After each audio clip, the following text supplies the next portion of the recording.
The month you were born in can change your life.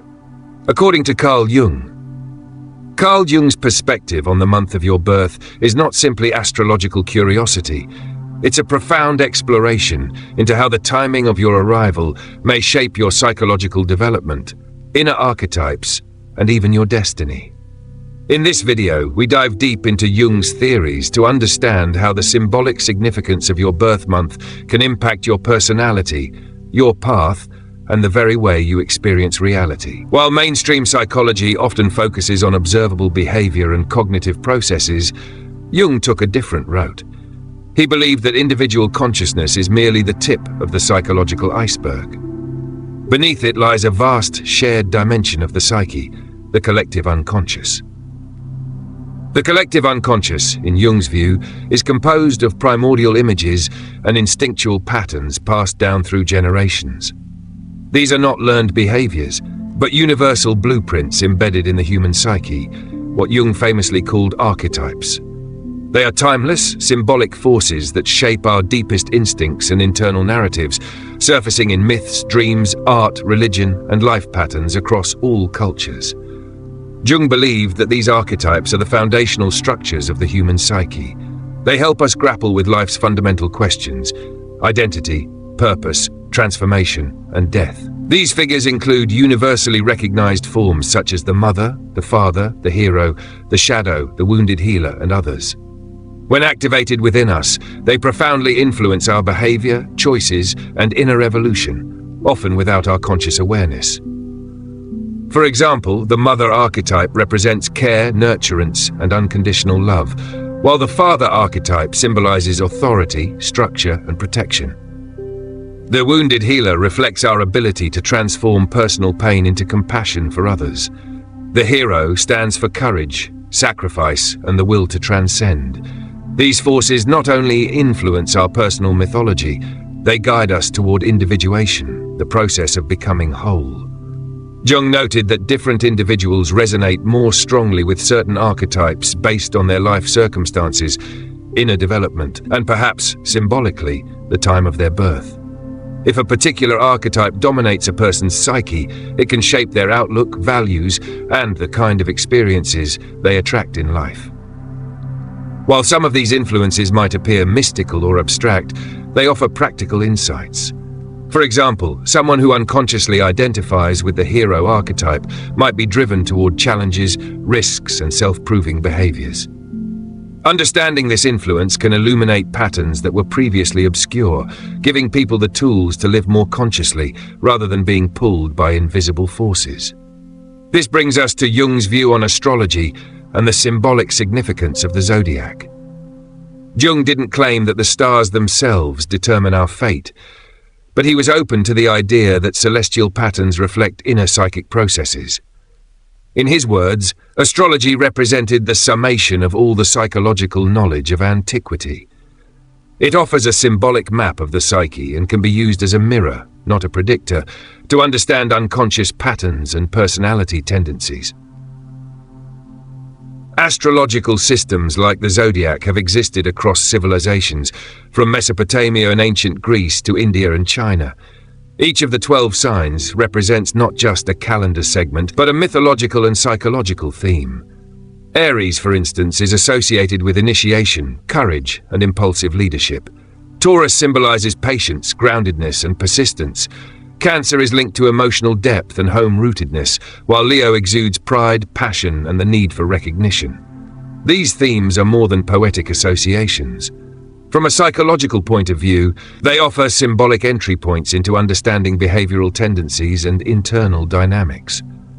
More importantly, the month of your birth and the solar-lunar configuration at that moment may act as a symbolic blueprint of your emotional and psychological disposition. Jung would not claim that your personality is dictated by your sign or month alone, but he did suggest that symbols and archetypes linked to your birth time can resonate with the dominant energies in your psyche. This includes the interplay between solar identity, ego, purpose, and lunar emotion, security, instinct. Where the moon was when you were born may reveal how you respond emotionally, seek comfort, and form attachments. For example, someone born with the moon in Pisces might be deeply empathetic and intuitive, while someone with the moon in Capricorn might express emotional needs more cautiously, preferring control and structure. Furthermore, psychological studies have shown that seasonal birth effects, though controversial, may correlate with certain personality traits. For instance, research in chronobiology and circadian rhythms suggests that people born in different seasons might show varying temperaments, possibly due to prenatal exposure to light cycles, hormonal levels, and maternal nutrition. A person born in winter might develop more introspective traits, while someone born in summer might lean towards sociability and extroversion. While these findings remain statistically modest and not deterministic, they reflect an intriguing resonance with Jung's symbolic observations. What's more compelling is the spiritual implication, the month of your birth as a symbolic initiation. If we take the zodiac not as superstition, but as a symbolic representation of the human life cycle, each sign and month mirrors an archetypal phase of development. Aries represents birth and impulse. Libra speaks of balance and relationship. Capricorn, mastery and discipline. This echoes Jung's model of individuation, the lifelong journey of becoming oneself. In this framework, your birth month marks not just a point in time, but a symbolic psychological starting point. It may shape your early challenges, emotional needs, and existential questions. It gives you a set of symbols, like tools through which your inner work will unfold. This is not about fatalism. Jung stressed that the unconscious doesn't control you, it guides you, but only if you're willing to listen. Your birth chart, zodiac sign, and the psychological significance of your birth month are all tools for self-reflection, not cages of identity. They invite you to become aware of what you are projecting, repeating, or repressing, and empower you to make conscious choices. The journey is not to become your sign, but to integrate its lessons. Not to worship the archetypes, but to dialogue with them. And perhaps your birth month is the gateway through which that dialogue begins. In the end, as Jung might say, it's not the stars that define your destiny, but your response to the symbols they offer. Your month of birth is a metaphor, a mirror, and a myth waiting to be explored. By understanding it, not superstitiously but symbolically, you can tap into a deeper intelligence within you, one that connects your personal story with the great story of humanity. Your task is not to decode the heavens, but to interpret the meaning of your time on Earth. And in that symbolic journey, the month you were born becomes more than a date. It becomes a key.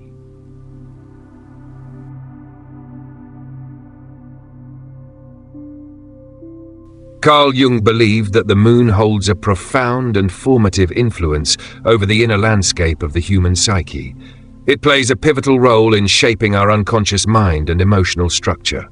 The moon especially governs the deeper layers of our subconscious, influencing how we manage internal conflict and emotional intensity. Its position at the time of birth can define our emotional patterns, our longing for security, and the way we relate to archetypal figures within the unconscious, fundamental blueprints of our personality. This lunar influence becomes a core element of our personal psychology, guiding how we emotionally experience and process life. Jung saw the moon's movement as a reflection of our spiritual states, emotional fluctuations, and essential psychological needs. At birth, the moon's placement symbolizes our initial emotional environment, shaping how we relate to the world and seek security. If the moon is in a water sign, it typically suggests a heightened emotional sensitivity and intuitive depth. People with such lunar positions tend to connect to the world with empathy and compassion, often feeling a natural drive to nurture or protect others. For these individuals, emotional stability is sought not in external structures but from within, through a grounded and centered inner self. The moon, in this context, becomes the emotional nucleus of one's being, and strengthening this center is vital for psychological resilience. It also influences how a person perceives their family, their past, and their earliest memories. Jung regarded the moon as a symbolic container of emotional memory, storing both conscious and unconscious imprints from birth and significant life experiences, particularly those rooted in early childhood. He emphasized that our early years established the foundation of personality, with the moon playing a central role in determining how we emotionally react during that developmental period.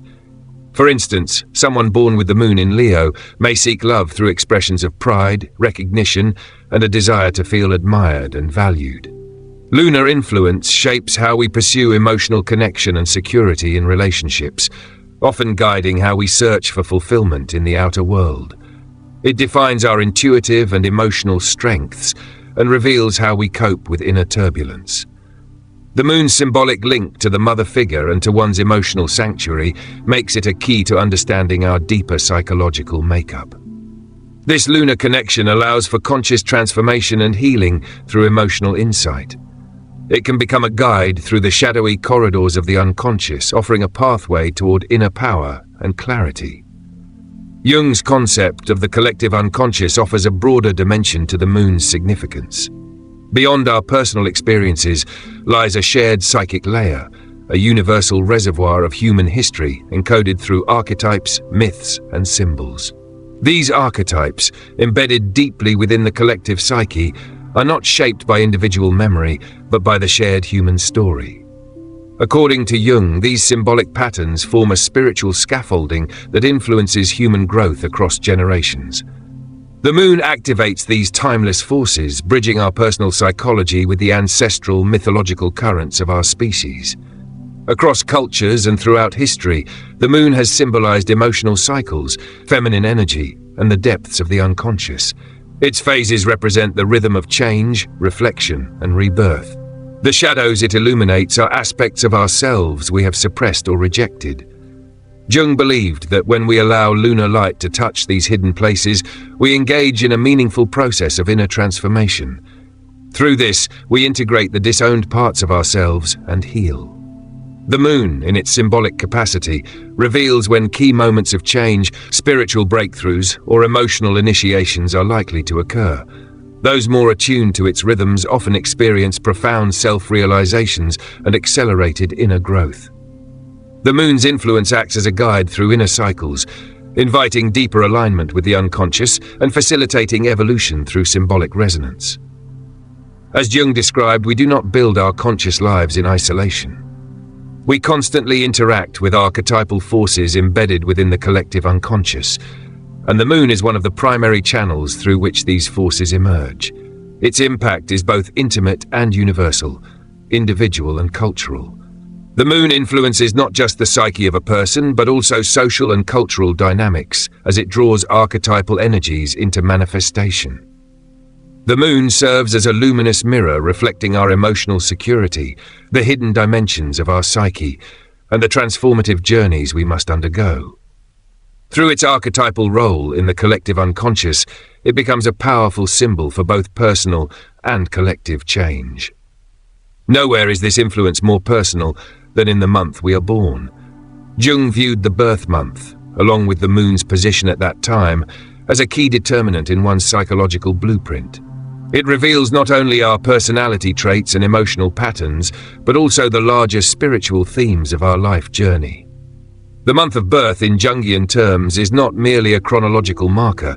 It carries symbolic weight, pointing to the archetypes, emotional foundations, and deep unconscious frameworks that shape who we are.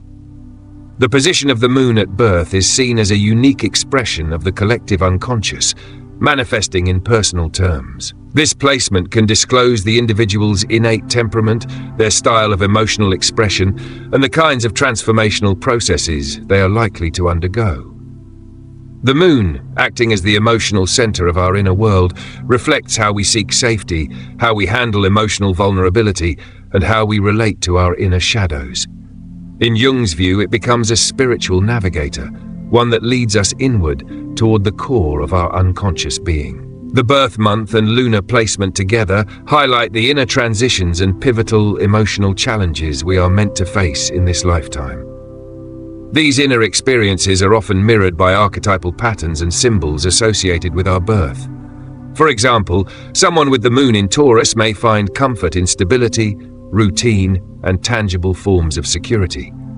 However, this can also lead to emotional conservatism or resistance to change. Such a person may need to learn to balance emotional stability with openness to transformation. Similarly, a moon in Cancer may drive a person to seek security through family and home life. Yet emotional growth for them may require moving beyond the comfort of familiar bonds to establish emotional independence. The birth month determines not only how we evolve individually, but also how we interact with social and cultural structures.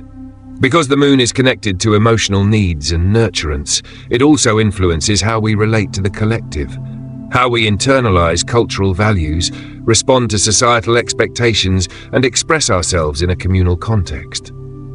Jung's framework of the collective unconscious emphasizes that each person is part of a larger psychological matrix, one shaped by universal themes that transcend personal biography. The month of our birth, as a symbolic reflection of this matrix, offers insight into how we connect with our culture and how we carry forward the collective symbols of humanity in our individual lives. Ultimately, the moon shapes our emotional interior, our path of transformation, and the rhythms of our becoming. It links personal growth to a larger spiritual movement, one that we share with all of humanity through the timeless language of symbols. Through understanding the moon's role, we gain access to the hidden architecture of the psyche and to the forces that guide our evolution from within. You were not born into a vacuum. You were born into a season, into a temperature, into a rhythm of light and shadow, into a landscape of hormones and nutrients and subtle emotional fields. Before you ever had language, the world had already started shaping your inner narrative, through light, through time, through the chemical weather of your mother's body. What scientists now call seasonal imprinting is not astrology, but it might be closer to Jung than anyone thought. Modern neuropsychology has found that the month you were born in can influence your future mood, memory, and even risk of mental illness. Not because of zodiac signs, but because of dopamine rhythms, melatonin cycles, and vitamin D levels in utero. For example, those born in spring months are statistically more prone to hypomania, while winter births carry a slightly increased risk of depression and schizophrenia. These correlations are not destiny. They are tendencies shaped by light, stress, and chemistry at the beginning of your story. And here's where it gets fascinating. Your brain is formed under conditions that mirror the world's emotional weather at the time. If your birth happened during long nights and cold air, your serotonin systems might be more sensitive. If you were born under summer sunlight, your dopamine receptors might calibrate differently. These subtle differences shape how you feel, how you react, how you dream. Carl Jung spoke of the individuation process as the journey of becoming oneself through the integration of unconscious contents. What science now shows is that your unconscious was not a blank slate. It was already being written by environmental rhythms before you were born. And it goes deeper. Developmental epigenetics reveals that the womb itself responds to seasonal changes. Maternal levels of folate, cortisol, omega-3s, and immune system activity shift based on the time of year. The fetus absorbs that pattern. It becomes a biological poem written in nutrients and shadows, a signature encoded into cells. This is not mysticism. It is what scientists call the Dohad hypothesis, the developmental origins of health and disease.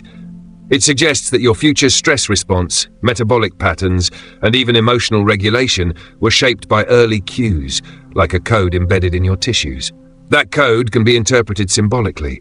It has archetypal flavor. Because science is catching up with what Jung intuited, our biology is not separate from our mythology. The body knows what time it is, and the psyche translates that time into metaphor, into symbol, into identity. Let's make it concrete. If you were born in December, chances are that your earliest developmental period was spent in darker, quieter atmospheres. Your mother's melatonin levels were higher. Her exposure to the outside world was lower. Your fetal brain was shaped under conditions of stillness and cold. Later in life, this might translate into a tendency for introspection or a heightened sense of existential melancholy. These are not destinies. These are colors in your psychological palette. Now imagine someone born in June. Their fetal experience was bathed in sunlight, movement, warmth. their body began in a symphony of stimulation and expansion. That child may grow into someone with a natural affinity for outward energy, but also perhaps a greater risk of overstimulation or dopamine-seeking behavior. These are not rules, they are resonances. And the Jungian mind understands resonance. It is how symbols speak. It is how the unconscious reveals itself, not in binary logic, but in patterns, tendencies, dreams. In this way, your month of birth is not an astrological verdict. It is a symbolic orientation. It is your mythic compass, and once you become aware of it, you can choose how to work with it. Science also reveals a social layer. In many cultures, the academic calendar creates lasting effects based on birth month. A child born in December might enter school as the youngest in the class. This small age gap can affect confidence, performance, and self-perception for years. Researchers call this the relative age effect. Psychologically, it can create deep archetypes of inferiority, heroism, or resilience, depending on how the story is framed. And this is the key, how the story is framed. Jung said, "We cannot change anything unless we accept it. Condemnation does not liberate, it oppresses." So if you were born under the sign of shadow, own the shadow. If your early life was marked by slowness or silence, don't try to erase it, mine it for meaning. The scientific view does not reduce your birth month to superstition. It invites you to make it conscious, to see the subtle shaping forces and decide, what do I do with this pattern now? This is where transformation begins. In your hands, even a biological tendency becomes an alchemical material. Even a season becomes a symbol. And this is what no one told you. Your birth month is not a sentence. It is a starting point. It is the first metaphor you ever lived. And if you listen closely, it still speaks. You cannot choose the moment you were born, but you can choose what it means. Most people live as if their birth was just a date on a certificate. They forget that it was a moment of cosmic and biological intersection, a moment where their soul and body were introduced to the world, shaped by temperature, light, expectation, and silence. But Jung would say, nothing that shapes the unconscious is irrelevant, and your birth, your entry into time, is the beginning of your myth. Here's the secret. Your origin story can imprison you or liberate you. Some people carry a silent myth of, I arrived too early, or I was born into chaos, or I came in winter so I must be cold inside. Others inherit the myth of needing to be the shining one, the summer child, the one who always radiates energy even when they're falling apart inside. These myths are not facts, they're scripts. Scripts that live in your nervous system, your sense of time, your sense of self-worth. But here's where individuation begins, when you realize that you don't have to live the script. You can rewrite the season you were born into, not by denying it, but by transforming its meaning. This is what Jung called symbolic life. Let's say you were born in the bleakest part of January. Your early body learned silence, maybe sadness. The world felt cold, distant. So you grew up thinking that your default mode is isolation. But symbolic life says, wait, what is January really? It's the deep stillness before renewal, the sacred pause before light returns. In mythology, January is Hestia, the goddess of the hearth. It's the archetype of the keeper of the flame, someone who tends to the inner fire when the world is frozen. So what if your gift is not extroversion, but sacred containment? What if your strength is in holding space for transformation, even when others can't see it yet? That's how you transmute a birth myth into a power. Now take June, the month of growth, light, outward expansion. If you were born then, maybe you carry the myth that you must always be blooming, always thriving, always bringing joy. But under that, you may fear stillness, fear fading, fear saying no. Symbolically, June is not just celebration, it is also the threshold of decay. The summer solstice is the longest day, after which shadows begin to grow. So your task might be learning to embrace decline, to find divinity in contraction, not just expansion. Every month carries an archetypal polarity, and the only way to grow is to embrace both sides of the symbol, the light and the shadow, the gift and the burden. Because in Jung's world, those are usually the same thing. Let's look at how this becomes practical. Jung believed that symptoms are messages from the self. So if you're feeling stuck in life, anxious, unmotivated, ask yourself, what story about my origin am I unconsciously living? Am I still trying to prove I belong because I was born into a difficult family system? Am I still performing light because I was born in a month associated with energy and now I'm exhausted from the lie?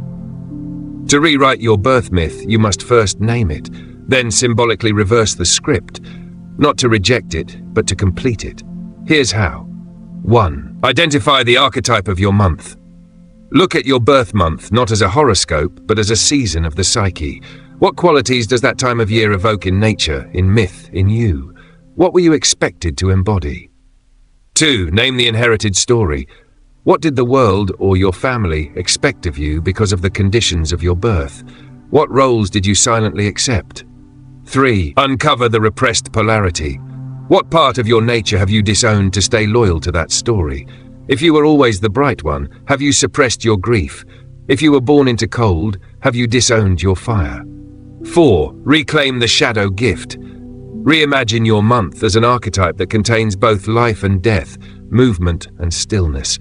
Find your own meaning in that image, something that energizes rather than confines you. 5. Create a new ritual. The unconscious speaks in symbols, so anchor your new myth in symbolic action. Light a candle on the night you were born. Write a letter to your newborn self. Spend an hour walking under the sky of your birth month and speak to the version of you that first met that air. This is not self-help fluff. This is inner alchemy. You are not healing a wound. You are integrating an image. You're taking the raw data of your existence and turning it into a living myth, something that guides your decisions, holds your pain, and points to your destiny. Jung wrote, "The privilege of a lifetime is to become who you truly are. But to do that, you must reclaim your symbolic beginning. You must stop thinking of your birthday as a random date. Start thinking of it as a door into your inner landscape, a metaphor written in light, silence, and blood. A message from the self to the self saying, this is where you began, and now it's up to you to choose how the story continues." Most people think their birth is behind them, but Jung would say it's ahead, because your soul didn't just arrive once. It keeps arriving. Every time you choose to live consciously, every time you stop repeating the inherited scripts, and every time you say yes to becoming who you actually are. Your birthday is not just a date to celebrate, it's a symbolic echo, a cosmic resonance that repeats each year to remind you, you are here for a reason, and the pattern that began with your breath is still unfolding. This is the concept of symbolic time. In ordinary time, we count minutes, months, and milestones. In symbolic time, we move in cycles of death and rebirth, darkness and illumination, inner and outer movement. It's not linear, it's archetypal, like nature, like myth. And your birth month? It's the first note in your personal symphony. It's not a rule book, it's a rhythm. Once you tune into it, you begin to sense when you're in alignment and when you're off-key. You stop asking, what should I do next? And start asking, what energy am I being invited to embody now? What archetype is unfolding through me? Let's say you were born in November, traditionally associated with endings, with Scorpio, with descent into darkness. Instead of fearing death or loss, you begin to honor yourself as someone whose power lies in descent and rebirth. You understand that you're here to help others navigate endings, not avoid them. Or you were born in April, the season of emergence, the archetype of awakening. But maybe your life has been marked by delay, by slow growth. Symbolic time helps you understand. Maybe your task is to awaken others, not just yourself. Maybe your pain is part of your calling. And here's where the future enters. Jung believed the self is not just the totality of who you are, it's the blueprint of who you are meant to become. It exists outside of time, but guides you from within time. Your task? To align your present self with the symbolic image of your birth in service of the future self. This is what individuation means. It's not about becoming more like your parents or your zodiac sign or your trauma story. It's about becoming more like the truth that lived in you before the world told you who to be. And often, that truth is hidden inside your earliest imprints. The moment you were born, the air, the light, the silence, the myths of your family, the rhythm of the season. These are not just poetic details, they are part of your inner compass. And once you recognize them, you gain something powerful. Permission. Permission to be different, to be cyclical, to be symbolic, to not fit into the cultural factory of goals, hustle, and productivity, to trust your own timing, to build your life not like a machine, but like a poem. This is why Jungians work with images, symbols, seasons. Because they bypass the ego and speak directly to the soul. So how do you live this? Here is a practical path. 1. Track your symbolic year. Start observing not just what happens during your birth month, but what inner experiences tend to repeat. Is there a surge of energy, a collapse, a need to retreat, a desire to start over? These are not coincidences, they are soul patterns. 2. Create a personal calendar of archetypes. Instead of planning your year only by projects or deadlines, organize it around symbolic themes. For example, January equals stillness and introspection, March equals rebirth and initiation, July equals integration and rest, October equals death and transcendence.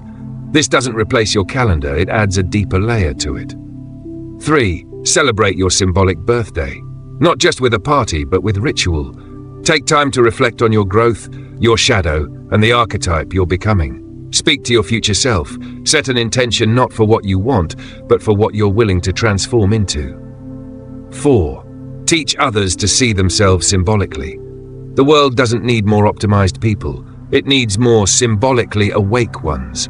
When you learn to live from this depth, your presence becomes medicine for your relationships, your family, your work.